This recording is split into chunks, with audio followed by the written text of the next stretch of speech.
네, 안녕하세요. 저는 이번에 2024학년도 경기도에 합격한 권지현이라고 합니다.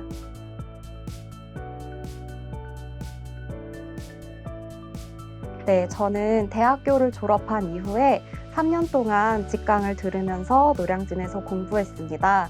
그리고 개인적인 사정으로 공부를 접고 4개월 동안의 취업 준비를 거친 뒤에 3년 동안 일반 회사에서 근무를 하면서 시간을 보냈습니다. 그리고 다시 돌아와서 1년 반 동안 인강을 수강하면서 공부를 했고 이번에 다행히도 합격을 하게 되었습니다. 이러한 경험을 바탕으로 제가 시험을 포기했던 이유, 그리고 다시 돌아온 이유, 그리고 다시 돌아온 뒤에 했던 것을 차례대로 말씀을 드리면 좋을 것 같습니다. 우선 제가 시험을 포기했던 이유는 다른 분들도 많이 공감하실 것 같은 그런 흔한 이유입니다. 우선 당시에 TO도 적었지만 제가 아무리 노력을 해도 안 될 수 있다는 그 불안감이 컸었고 내가 어떤 것을 개선해야 하는가에 대한 피드백이 명확하지 않다는 것이 가장 큰 이유였습니다. 그럼에도 이렇게 포기를 하고 회사를 갔음에도 다시 돌아온 이유도 말씀을 드릴게요. 취업과 회사 경험을 실제로 해보니 제가 생각했던 것과는 달리 취업 시장 역시 임용 시험과 크게 다를 바가 없다는 것을 저는 개인적으로 경험을 했습니다. 취업 시장도 동일하게 내가 노력한 것에 대해서 어떤 것을 개선해야 더 좋아질 수 있는지에 대한 피드백이 명확하지 않았고 또 역시 막막한 것이 사실이었습니다. 취업을 하더라도 내가 원하는 수준까지 이르기 위해서는 동일하게 뼈를 깎는 노력이 필요합니다. 그래서 저는 임용에 미련이 남았고 이직을 고민하던 시기에 대기업의 최종 면접을 갔을 때 행복하거나 설레이는 마음보다는 내가 이 길을 가는 것이 맞을까? 내가 이러한 노력을 이 길에 투자하는 것이 맞을까라는 고민이 더 많이 들었던 것 같습니다. 그래서 저는 동일하게 노력을 쏟는다면 내가 정말로 하고 싶은 일에 다시 투자를 하는 것이 맞겠다라는 마음으로 다시 용기를 가지고 노량진 그리고 임용시장에 다시 돌아오게 된 것 같습니다. 그렇게 마음을 먹고 돌아온 뒤에는 제 상태를 예를 들어서 말씀을 드리면 주요 단어는 머릿속에 있지만 그것이 어떤 것인지 설명할 수 없는 그런 구체적인 개념은 모두 사라진 상태였고 또 교육과정과 시험 유형도 시간이 지나서 많이 바뀐 상태였습니다. 그래서 저는 회사를 퇴사하고 5월부터 다시 올인으로 공부를 시작해 인강을 수강하며 시행착오를 겪으면서 그 해를 보냈고 그 다음 해에 1년 동안 다시 공부해서 이번에 합격을 할 수 있게 되었습니다. 영역별로 어떻게 공부를 했는지에 대한 자세한 내용과 제가 하고 있었던 마음가짐은 합격 수기와 이후에 질문 주시는 문항들에 대해서 답변 드리면서 구체적으로 설명하도록 하겠습니다. 저와 같은 상황에서 고민을 하고 계신 분들이라면 제 얘기가 조금은 다시 공부를 시작하는 데 도움이 된다면 좋겠습니다.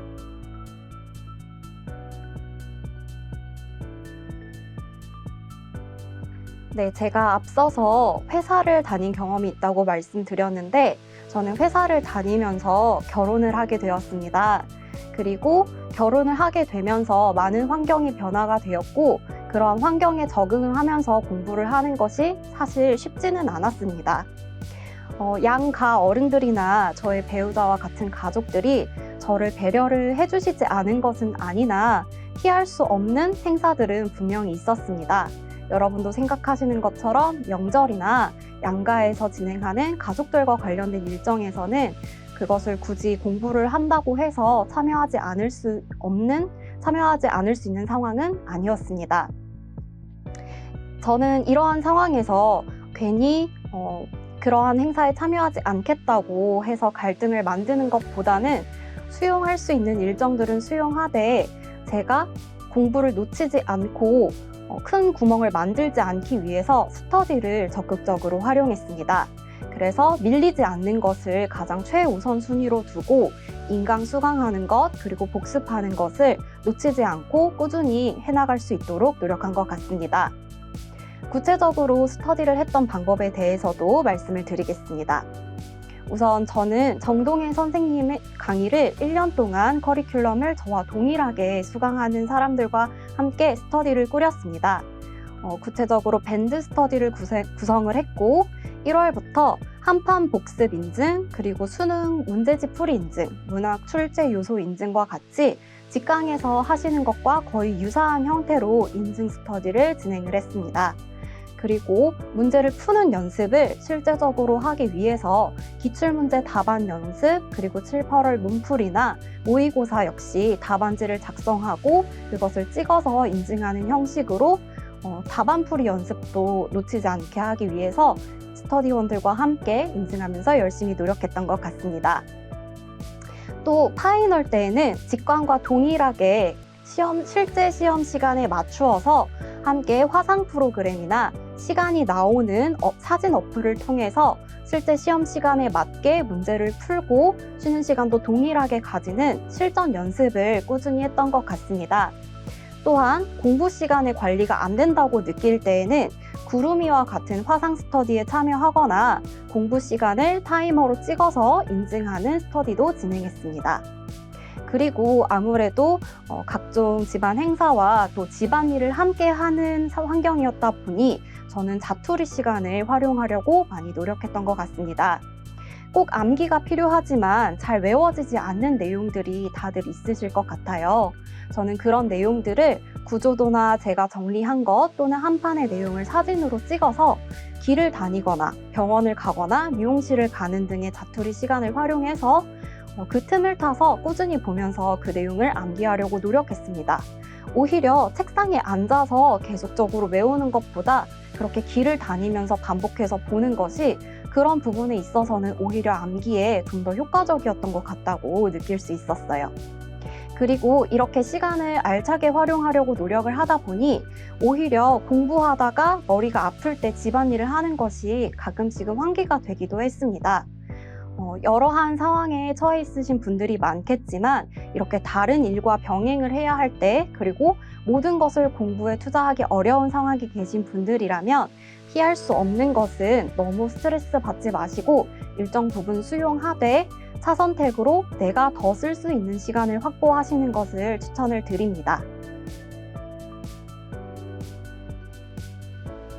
네, 문학과 관련해서는 저는 이번에 한 판을 많이 활용을 했는데 그 이전에 제가 공부했던 기출이나 해법 문제집에 대해서 먼저 설명을 드리고 제가 실제로 작성했던 한 판을 보여드리면서 설명을 드리겠습니다. 우선은 저는 탈락했던 해에 제대로 하지 않았던 기출 분석을 꼼꼼히 하려고 노력을 했습니다. 특히 문학의 경우에는 기출을 분석해서 기출에서 말하고자 하는 것, 임용 시험이 원하는 체계를 이해하지 않으면 두루뭉술하게 중고등학생과 다를 바 없이 문학 작품을 공부하게 되는 오류가 생길 수 있다고 생각합니다. 따라서 저는 이것이 기출이다라는 문제집을 꼼꼼하게 보면서 30 분석지에 다시 분석을 해보고 특히 선긋기를 많이 활용을 해서 문제에서 요구하는 것을 풀기 위해서는 내가 어떻게 공부를 해야 하는지에 대해서 이해하려고 노력을 많이 했던 것 같습니다. 그리고 제가 탈락했던 해에는 해법 문학에 있는 작품들을 작품별로 모두 하나씩 정리를 하는 불필요한 시간을 쓰는 오류가 있었습니다. 저는 이러한 시행착오를 겪고 이런 것은 임용시험에 크게 도움이 되지 않는다는 사실을 깨달은 이후에 하나하나의 작품보다는 그 작품들 간의 상호 텍스트성이나 임용시험에 출제될 수 있는 요소, 그리고 문학사를 통해서 전체적으로 보는 악목을 키우기 위해서 노력했습니다. 그래서 합격했던 해에는 해법 문학과 문학 구조도를 반복해서 보고 선별해서 보는 연습을 했고 또 크게 넓은 시각을 가지기 위해서 한 판을 활용했습니다. 제가 실제로 그렸던 한 판을 한번 보여드리겠습니다. 글씨 자체는 잘 보이시지 않을 수 있지만 지금 이 내용은 고전 문학사를 기출별로 기출 순서에 따라서 제가 정리를 한 내용입니다. 순서대로 문학사별로 이렇게 진행이 되어 있고 저는 특히 이런 문학사를 만들 때 많은 분들이 저와 같은 성격이라면 이러한 문학사를 이렇게 방대한 내용을 어떻게 이렇게 한 판에 압축할 수 있지를 많이 고민하실 거라고 생각을 해요. 그래서 저도 실제로는 이러한 것을 한 번에 만든 것이 아니라 태블릿을 활용을 해서 노트 어플을 활용해서 만들 때 처음에는 상고시대 한 페이지, 그리고 뭐 조선 전기 한 페이지 이런 식으로 만들었다가 나중에는 이것을 압축해서 점점 더 키워드를 압축적으로 요약하고 줄여가는 연습을 해서 한 판을 완성을 했습니다. 그래서 어떤 영역이든 간에 한 판을 만들시기가 너무 요약하는 게 어렵다면 좀 더 처음에는 확장본으로 만들고 그것을 줄여갈 때 태블릿과 같은 스마트 기기를 활용을 하셔도 좋을 것 같습니다. 이때 중요한 것은 정동인 선생님이 주신 한 판을 촬영을 하는 것도 좋지만 본인이 먼저 정리를 할 수 있는 연습을 한 번쯤은 거치는 것을 저는 추천을 드립니다. 본인이 먼저 이렇게 정리를 했을 때 사고에 대해서 확장이 되고 훨씬 더 이해가 되는 것이 2배가 아니라 그 이상이 된다는 것을 나중에는 느끼실 수 있을 거라고 생각을 해요. 그리고 이렇게 문학사 외에도 제가 따로 정리를 했던 부분도 한번 보여드리도록 하겠습니다. 이 부분은 정동인 선생님이 주신 한 판에 제가 덧댄 내용인데요. 자세히 보이시지는 않겠지만 지금 선생님이 주신 한 판에서 제 나름대로 선긋기도 했고 그렇게 해서 상호 텍스트성도 이해를 하고 이렇게 여기 상단에 적혀 있는 것과 같이 그리고 이 부분에 표시되어 있는 것과 같이 제가 이해가 가지 않거나 이 부분에서 좀 더 핵심적으로 다른 작품과 비교해서 이해해보고 싶은 내용을 따로 정리하는 부분은 추가를 하기도 했습니다. 그래서 한 판을 전체적으로 모두 그리기가 어려우신 분들은 선생님이 주신 한 판을 활용을 하시되 그것을 그냥 밑줄만 긋는 것이 아니라 꼭 자신이 이해가 더 필요한 부분, 추가할 내용들은 덧대면서 적극적으로 활용을 하셨으면 좋겠습니다. 그리고 그 다음에는 제가 문학 한 판에서 가장 공을 들이고 또 효과를 봤던 부분을 보여드리겠습니다. 이 부분은 제가 혼자서 만들었던 부분인데 수업 시간에 정동인 선생님께서 추천해 주시는 내용으로 만들었습니다. 그 구체적인 내용은 잘 보이시진 않겠지만 이렇게 조그만 칸이 하나의 모티프 또는 시어의 상징으로 구성이 되어 있습니다. 예를 들어서 여기에는 지금 물이라는 키워드가 써져 있는데요. 이런 물에 대해서 어떤 작품에서는 어떤 의미로 쓰이는지 그에 대해서 저는 정리를 했고요. 그와 관련해서 물, 달, 별 이렇게 자연물을 위주로 시에서는 정리를 했고 특히 이 아래쪽에 가장 많이 정리가 되어 있는 부분은 지금 자연을 대상으로 했을 때 화자가 느끼는 태도나 미세하게 작품별로 키워드가 차이가 나는 것을 정리를 해둔 것입니다. 산문의 경우에도 모티프나 주요한 인물형을 정리를 할 때 저는 이 방법을 활용을 했었고 이렇게 했을 때 좋은 점은 정리를 하면서 한 번 더 복습을 할 수도 있지만 이게 사실 한 번에 완성이 되는 한 판이 아니잖아요. 그래서 문학작품이나 구조도를 보실 때 그것을 끈기 있게 볼 수 있게 하는 방향 지표가 되면서도 제가 이 정도까지 정리를 했을 때 그리고 다음에 이만큼을 정리를 할 때 이 위에 정리했던 것을 다시 보면서 작품 간의 차이 이런 것들을 다시 한번 복습하면서 이해하게 되므로 나중에 문학 문풀을 푸실 때 특히 정서 같은 것을 정확한 키워드로 적어내기 어려울 때 많은 도움이 되었던 것 같습니다. 특히 이번 시험에서도 정서와 관련했던 문제가 나온 만큼 문학을 두루뭉술하게 이해하는 것이 아니라 문제에서 요구하는 그 작품만의 정확한 키워드를 잡아내기 위해서는 저는 이러한 시어 상징이나 모티프와 같은 주요 요소 정리 한 판을 직접 만들어 보시는 것을 추천을 드립니다. 이렇게 문학과 관련해서는 특히 한 판을 활용하는 방법을 많이 말씀을 드렸는데요. 한 판에 대해서 스트레스가 많이 있으신 분들도 계시겠지만 시간이 지나다 보면 다시 볼 수 있는 가장 핵심적인 자료가 되기 때문에 제가 말씀드린 것처럼 스스로 만들거나 선생님이 주신 것을 적극적으로 활용하는 등 다양한 방법으로 자신에 맞게 활용을 하신다면 꼭 큰 도움이 될 것이라고 확신합니다.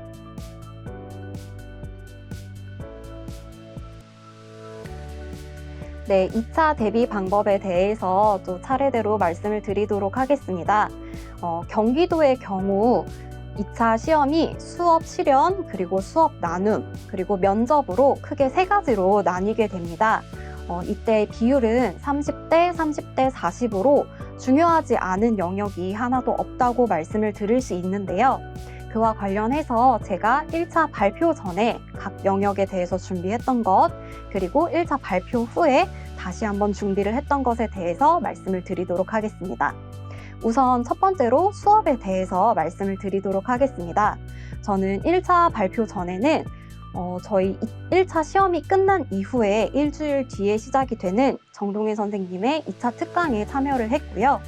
2차 특강을 들으면서 수업 실현의 구조와 수업 나눔에 대해서 간단한 개요를 익히도록 하고, 이때 같이 수강을 했던 수강생분들과 함께 수업과 나눔, 면접을 함께하는 종합 스터디를 구성을 했습니다. 그리고 정동일 선생님이 제공을 해주시는 수업 실현 문제를 스터디원들과 함께 풀었습니다. 이때 구체적으로는 일주일에 대면 2번, 그리고 비대면 5번으로 비대면 시에는 밴드 인증을 하는 형식으로 스터디를 약 3주 반 동안 꾸준하게 진행을 했고요. 모든 성취 기준에 대해서 공부를 하되 대면 시에는 우선순위로 판단이 되는 성취 기준으로 수업 실현을 돌아가면서 준비를 했습니다. 수업 실현을 돌아가면서 준비를 할 때 긴장감과 그리고 어떤 영역에 대해서도 대비를 할 수 있는 능력을 갖추기 위해서 저희는 만나서 시간 내에 구상을 먼저 한 뒤에 뽑기를 해서 문제를 고르고 그 문제를 뽑은 사람이 실현을 하는 형식으로 했습니다. 이러한 방식으로 했을 때의 장점은 모든 문제를 긴장감 있게 풀기 때문에 첨삭도 더 구체적으로 해줄 수 있고 자신이 시연하지 않는 문제라고 해서 대충 보는 그런 습관을 들이지 않을 수 있다는 것이 큰 장점입니다. 그래서 실현을 할 때에는 1차 발표 전이었기 때문에 시간이 초과가 되더라도 끝까지 실현을 하면서 수업 전체를 연습해보는 연습을 많이 했고요. 그리고 전반적으로 1차 때 공부했던 지식을 2차의 형식으로 재구조하는 연습을 많이 했습니다. 이러한 연습을 통해서 1차 때 외웠던 개론서의 어려운 용어들이나 복잡한 용어 대신 학생들이 이해할 수 있는 교과서 수준의 지식을 수업에 녹여서 이야기할 수 있도록 기본적인 실현 연습에 주력을 했던 것 같습니다.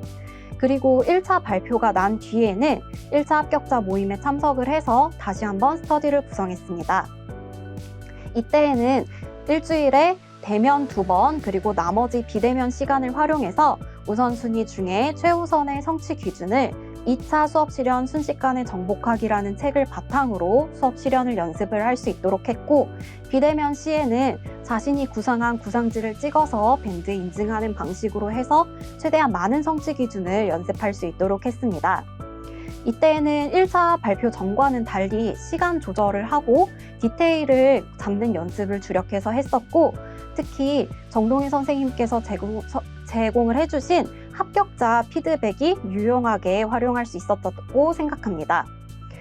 스터디를 구성을 해서 스터디원들과 함께 계속적으로 연습을 하다 보면 좋은 점이자 나쁜 점이 서로 닮아간다는 점입니다.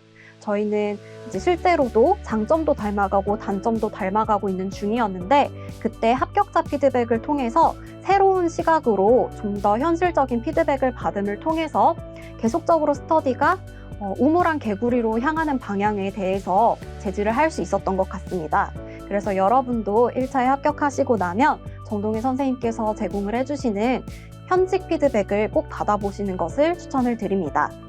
그리고 이러한 피드백을 바탕으로 저는 지식을 일방적으로 나열하고 마치 판서로 1차 지식을 쓰는 것이 아니라 정말 수업처럼 그 흐름을 연계성 있게 가져가고 활동 내와 활동 간에 자연스럽게 이어질 수 있는 수업을 재구성하려고 노력했고, 실제 수업에서도 긴장한 상태에서도 전체적인 하나의 수업처럼 보일 수 있도록 자연스러운 수업의 진행이 가능했던 것 같습니다.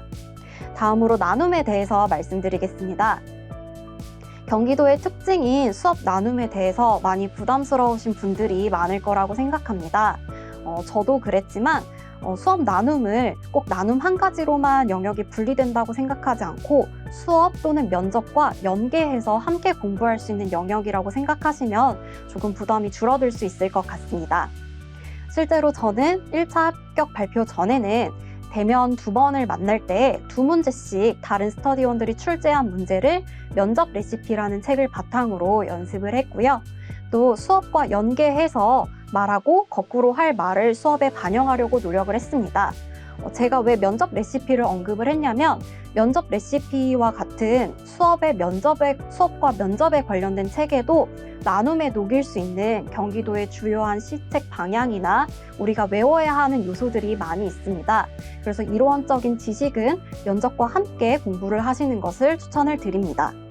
그리고 경기도 교육청의 핵심 역량을 1차 합격 발표 전에 많이 살펴보시는 것을 추천을 드립니다. 수업 자체가 경기도 핵심 역량을 학생들에게 함양을 시켜줄 수 있는 방향으로 설정이 되어야 하고 나눔 역시 그러한 것을 제대로 이해하고 수업을 구성했는지를 확인하는 내용이라고 생각하기 때문에 경기도에서 주요하게 강조하고 있는 역량 위주로 내가 수업에서 활용할 수 있는 수업 장치에 대해서 고민해보는 시간을 가지면 좋을 것 같습니다. 그리고 1차 발표 이후에는 대면 스터디를 2번을 진행을 했는데 이때는 실제 시험과 같이 수업 나눔 문제 3문제를 통으로 푸는 연습을 했습니다. 이때에도 수업과 마찬가지로 시간을 조정을 하고 문항별로 시간을 적절하게 안배하는 연습을 했고요. 이때는 1차 발표 전과 달리 답변을 좀 더 체계화하고 수업의 연계성과 구체성을 잘 녹여낼 수 있도록 노력을 했던 것 같습니다. 특히 표지를 명확히 해서 수업 나눔을 즉답식으로 이렇게 읽고 말을 할 때 놓치는 부분이 없도록 표지를 명확히 하는 것을 굉장히 많이 노력을 했던 것 같고, 그리고 2괄식으로 제시를 해서 시간이 조금 부족하더라도 점수에 포함이 되는 답안은 모두 말할 수 있도록 노력을 많이 했던 것 같습니다. 그리고 면접과 연계해서 역시 이론과 시책, 역량에 대해서 암기하면서 주요한 내용들은 당황을 했어도 저절로 술술 나올 수 있도록 반복적인 연습을 많이 했던 것 같습니다. 마지막으로 면접에 있어서는 1차 합격 발표 전에는 대면으로 2번의 스터디를 했었고 면접 레시피라는 책을 주요하게 활용을 했습니다. 이때에도 범위를 나누고 선별된 문제를 출제를 해서 서로 대화를 주고받으면서 면접을 연습하는 시간을 가졌었고 이때에는 구상형 하나, 즉답형 하나를 꾸준히 연습하는 것을 스터디에서 진행을 했습니다. 그리고 교육 정책이나 암기해야 할 사항들은 1차 합격 발표 전에 조금이라도 훑어보시는 것을 추천을 드립니다. 예상치 못하게 1차 발표가 되었을 때 내가 합격을 했다고 하면 이때 가서 느끼는 중압감이 굉장히 크기 때문에 이러한 이론적인 내용을 하나도 살펴보지 않았다면 부담이 많이 크실 거라고 생각을 해요.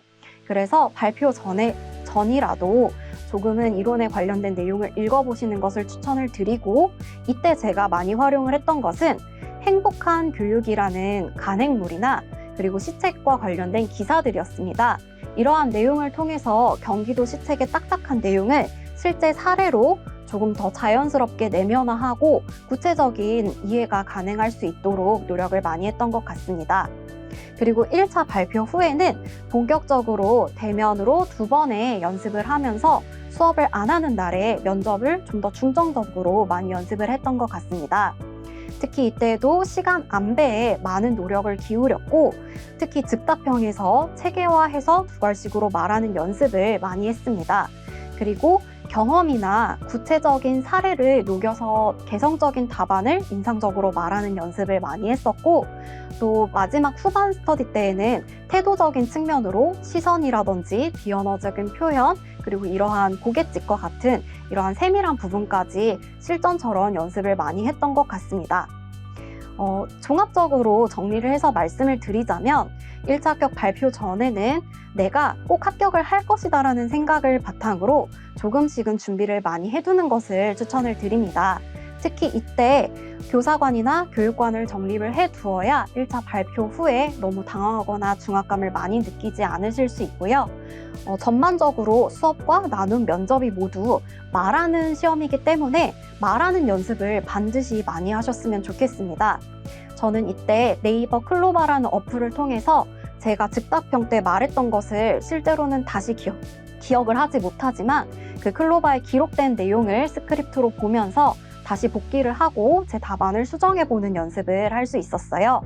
그리고 마지막에는 실제 수업 그리고 나눔 면접과 관련된 시험 시나리오를 다운로드 받아서 실제로 감독관이나 면접관의 역할을 하면서 스터디원들과 정말 실전처럼 연습을 했는데 그것이 실전에서 시험을 볼 때 너무 당황하지 않고 긴장을 하지 않는데 많은 도움이 되었던 것 같습니다. 마지막으로 선생님들은 1차를 합격을 하셨다면 모두 이미 충분히 능력이 있으신 분들이라고 생각을 해요. 그래서 자신감을 가지고 수업, 나눔, 면접 모두 내가 최고다라는 그런 자신감을 가지고 마치 연기하듯이 모든 것을 설득력 있게 말하는 태도를 지니신다면 특히 경기도에서는 유창성과 교사다움을 많이 보기 때문에 실제 시험에서 많은 효과를 거두실 수 있을 것이라 생각합니다.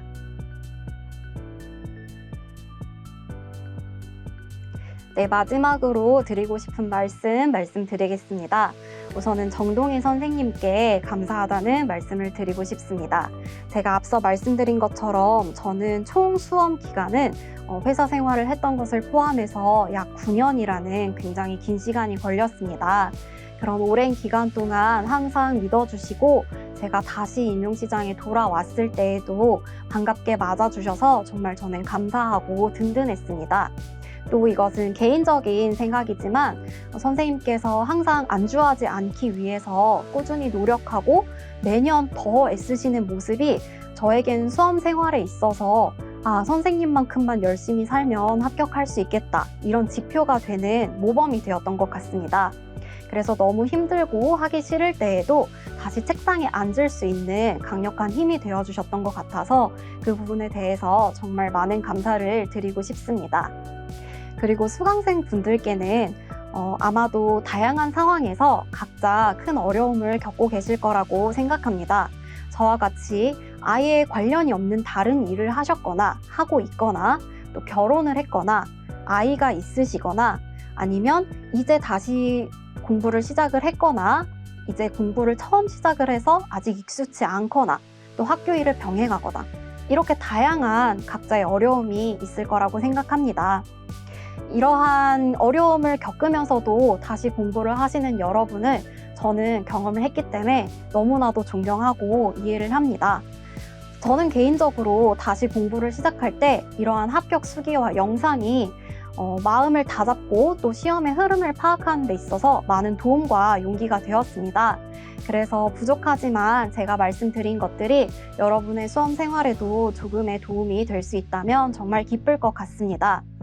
각자 이렇게 어려운 상황에서도 임용 공부를 선택한 여러분들의 용기를 존경하고 올해는 꼭 여러분의 해가 될 수 있도록 잘 하실 수 있기를 저도 기쁜 마음으로 응원하고 있겠습니다. 화이팅입니다.